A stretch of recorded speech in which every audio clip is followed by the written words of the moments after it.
આવી ગેરકાયદેસર સહીઓ કરાવવામાં આવી છે, ગેરકાયદેસર ગોંધી રાખવામાં આવ્યો છે.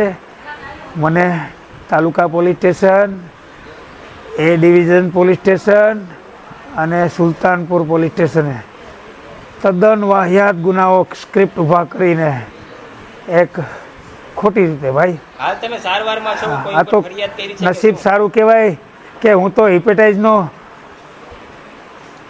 શિકાર બનેલો વ્યક્તિ હોય. હિપેટાઇઝનો બીમાર છું, મારા લીવરમાં પણ સોજો છે. ભલું થાય પેલા ડોનેશન કેમ્પમાં મેં લોહી દીધું, બ્લડ ડોનેશન કર્યું અને મને રિપોર્ટમાં હિપેટાઇઝ આવીને મેં સારવાર કરાવી ત્યારે મને ખબર પડી. દિનેશભાઈ, આજે તમે સારવાર લેવા માટે ગોંડલ આવ્યા છો, ક્યાં કોઈ પોલીસ ઉપર કે કોના ઉપર ફરિયાદ નોંધાવવામાં આવી છે આપ દ્વારા? હા, મને મારી તો ન શકે, કારણ કે હું દલિત છું, એડવોકેટ છું અને નીડર આગેવાન છું. પરંતુ માનસિક ટોર્ચર અને ગેરકાયદેસર પ્રવૃત્તિ, પોતાની સત્તાનો દુરુપયોગ કરી પાગલ તો બનાવી જ દીધો છે આ લોકોએ મને. બસ આ જ મારી ફરિયાદ છે.